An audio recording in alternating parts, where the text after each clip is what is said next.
je fais partie des résidents du foyer Amandier dans le 20e. Nous, en ce moment, on a un problème. On a un problème parce que notre foyer est en phase d'être rénové. D'accord. On est en train de rénover le foyer. Donc, ils ont fini de rénover un bâtiment. Après, pendant qu'ils ont fini de rénover le bâtiment, nous, on devait aller aménager le bâtiment. Mais en attendant d'aller aménager, on était en discussion avec le patron.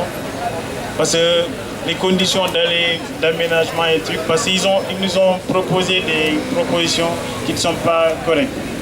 Les 20 résidents qui sont portés plainte, donc il a coupé pour les négociations qui étaient en cours. Donc c'est pour ça que nous on est là pour essayer de combattre, défendre nos droits. Les foyers de travailleurs migrants, eh bien, ils ne les ont pas rénovés pendant des années et des années. Et le problème, c'est que les projets de rénovation de ces foyers de travailleurs migrants les transforment en résidence sociale. Alors certes, il y a une vraie amélioration du confort parce qu'on passe à des chambres individuelles avec une kitchenette, avec des sanitaires intégrés comme un micro-studio.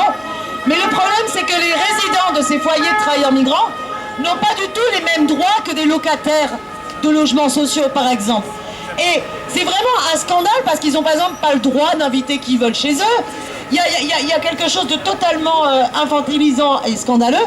Et surtout, il y avait une bataille importante qui est toujours des salles collectives. Parce que dans ces salles collectives, on peut avoir du coup une vraie vie sociale dans le foyer.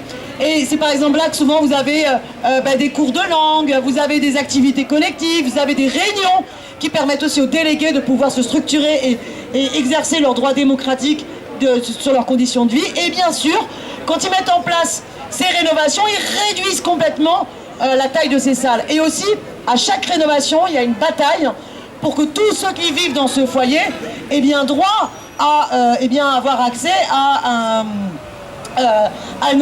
un logement. Et il y a toujours une bataille, un rapport de force à mettre en place parce que souvent il y a ce qu'on appelle les surnuméraires parce qu'avec la crise du logement, les travailleurs migrants subissent encore plus cette crise-là.